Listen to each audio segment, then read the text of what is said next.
Hi hello ನಮಸ್ಕಾರ ಎಲ್ಲರಿಗೂ. ನಾನು ಸಿಂಪಲಾಗಿ ರೆಡಿಯಾಗಿ ಎಲ್ಲಿಗೆ ಹೋಗ್ತಿದ್ದೇನೆ ಅಂತ ಯೋಚನೆ ಮಾಡ್ತಾ ಇದ್ದೀರಾ?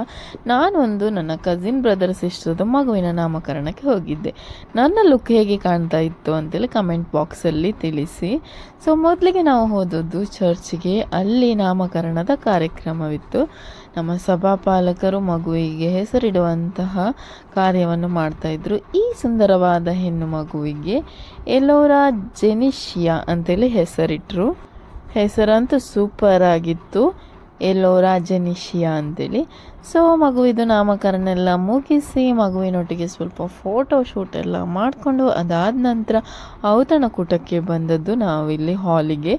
ಸಖತ್ತಾಗಿ ರೆಡಿ ಮಾಡಿದರು. ಡೆಕೋರೇಷನ್ ಎಲ್ಲ ಸೂಪರ್ ಆಗಿತ್ತು. ಅರೇಂಜ್ಮೆಂಟ್ ಎಲ್ಲ ಸಖತ್ತಾಗಿ ಮಾಡಿ ಆಗಿತ್ತು. ಸೊ ಜನರು ಬರಲಿಕ್ಕೆ ವೆಯ್ಟ್ ಮಾಡ್ತಿದ್ರೆ ಈ ಒಂದು ಚಿಕ್ಕ ಪ್ರೋಗ್ರಾಮ್ನ MC ಹೋಸ್ಟಿಂಗನ್ನು ನಾನೇ ಮಾಡಿರುವಂಥದ್ದು. ಸೊ ತಂದೆ ತಾಯಿಗಳು ಸಖತ್ತಾಗಿ ರೆಡಿಯಾಗಿ ಬಂದಿದ್ದರು.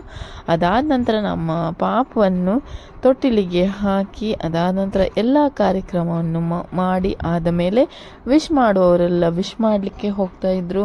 ಊಟದ ವ್ಯವಸ್ಥೆ ಸಹ ಇತ್ತು. ನನ್ನ ಕಸಿನ್ ಅವರೆಲ್ಲ ಮಾತಾಡ್ತಿರುವಾಗ ನಮ್ಮ 2 ಸುಂದರ ಪುಟಾಣಿ ನನ್ನ ಅಣ್ಣನ ಮಕ್ಕಳಿವರು, ಇವರನ್ನು ನೋಡದೆ ಒಂದು ಖುಷಿ. ಸ್ವಲ್ಪ ದೂರದಲ್ಲಿರ್ತಾರೆ. ಸೊ ಈ ಪ್ರೋಗ್ರಾಮಿಗೆ ಬಂದಿದ್ದರು. ಆ ಮಕ್ಕಳೊಟ್ಟಿಗೆಲ್ಲ ಮುದ್ದಾಗಿ ಮಾತಾಡಿಕೊಂಡು ಫೋಟೋಸ್ ಎಲ್ಲ ತೆಗೆದು ಎಲ್ಲರೂ ಊಟ ಮಾಡ್ತಾಯಿದ್ರು. ಅವರದೆಲ್ಲ ಒಂದು ವಿಡಿಯೋ ಹಿಡ್ಕೊಂಡು ಈ ವಿಡಿಯೋನ ನಾನು ಇಲ್ಲಿಗೆ ಮುಗಿಸ್ತಾ ಇದ್ದೇನೆ. Thank you so